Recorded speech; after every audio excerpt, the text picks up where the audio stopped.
Aujourd'hui, je voulais vous montrer une petite stratégie qui est hyper efficace. Lorsque vous l'appliquez à 100% en respectant les conditions, cette stratégie va s'avérer positive. Pourquoi celle-ci? Parce que celle-ci, elle est la plus simple des stratégies que j'utilise. Elle a fait ses preuves depuis des années. Donc, en combinant avec les RSI, vous allez avoir votre point d'entrée les plus précis possible. Donc, c'est la ligne ici que vous allez le voir, je vais vous montrer comment la placer. D'accord? Donc là, je vais prendre des rebonds que moi j'ai détectés qui sont vraiment intéressants. Ils vont répondre aux critères. Donc, je prends cette ligne, je la descends ici. Voilà, à peu près à ce niveau-là, ici. Pourquoi? Parce que j'ai pris ce rebond-là, et après, on voit que les prix, ça va rebondir là. Donc, pourquoi j'ai pris ça? Pour le moment, on ne va pas rentrer dans le détail, hein, pourquoi j'ai pris ça, etc. Donc, peut-être on verra ça plus tard. Donc, une fois que j'ai tracé cette ligne, je ne vais pas la tracer n'importe comment. Je ne peux pas la tracer ici, ici, ici. Parce il y a des méthodes, il y a des règles à respecter. Donc, ne vous inquiétez pas, on la verra plus tard, peut-être dans d'autres vidéos.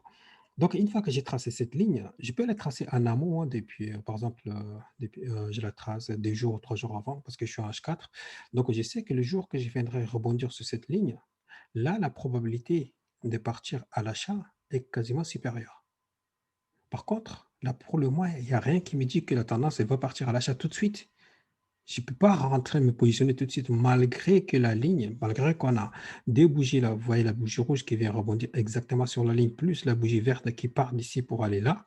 Donc là, la bougie elle est apparue il n'y a pas très longtemps parce que c'est celle de 15 heures, et je suis en H4 toujours. Donc, pour confirmer la prise de position, c'est-à-dire celle-ci là, elle est décisive, cette bougie-là, ici.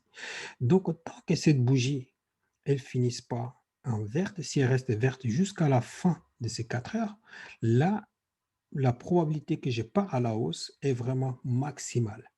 Donc, une fois que, par exemple, là, il est 15 heures, la prochaine bougie, c'est à 19 heures. OK? Donc, à 19 heures, si j'ai cette configuration-là, celle-ci, elle reste toujours comme ça, avec cette couleur, par exemple verte comme ça, et elles finissent vers là à peu près, ou même ici, peu importe, à condition qu'elle ne soit pas rouge, en fait. Il ne faut pas qu'elle soit en dessous de mon support. D'accord? Donc là, pour le moment, le support, il est solide. On peut rebondir là, et après, le prix peut aller à la hausse.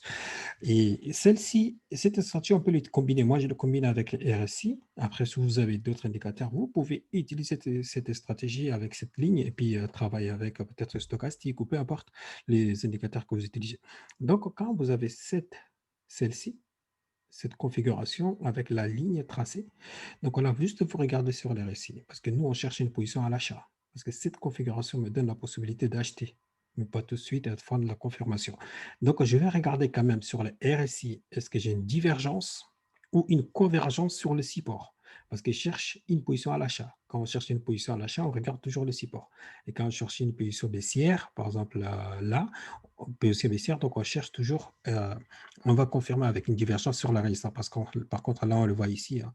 Ici, là, on a une belle divergence, d'accord? Belle divergence sur la résistance, ce qui me permet de dire que la tendance, elle va partir à la hausse. Mais attention, une divergence seule ne permet pas de prendre position à condition que on a fait une analyse en amont, d'accord? Les indicateurs, comme j'ai dit tout le temps, ça, ça nous permet juste de confirmer nos analyses qu'on a fait sur les graphiques.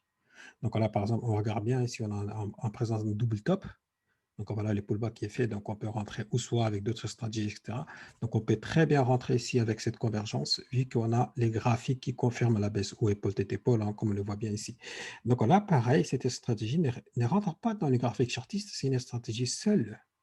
Avec cette ligne, plus les RSI, je peux me permettre de prendre position une fois que cette bougie, elle, sera finie en verte. Donc voilà, ici on voit bien, là, on a une belle divergence, d'accord? Ici, ça descend vers le bas. Si je trace une ligne, ça descend vers le bas. Ici, on voit sur le RSI, ça monte, d'accord? Donc une très très belle divergence. Celle-ci qui va me dire que la tendance, elle va rester haussière pour le moment. Peut-être jusqu'à aller chercher les niveaux 70 d'abord. Pas peut-être, mais c'est sûr. Une fois que la confirmation ici, hein, attention, si on confirme ici que celle-ci à 19 heures, elle reste comme ça. Donc, sur la prochaine BJ, on peut très bien monter, aller chercher un niveau à peu près, dans un premier temps, je peux viser les 200, les 81, 250 à peu près. D'accord? Je vais chercher ces premiers take profit. Et après, je peux ajuster mon take profit pour aller chercher un gain encore plus supérieur. Donc voilà pour cette petite stratégie que je voulais vous la montrer. Donc si vous avez des questions ou si vous voulez qu'on aborde d'autres techniques ou d'autres analyses, vous faire un graphique chartiste complet avec comment les combiner avec les RSI, etc., laissez-moi tout ça en commentaire et moi je serai ravi de vous répondre. Donc sur ce, je vous dis à plus tard.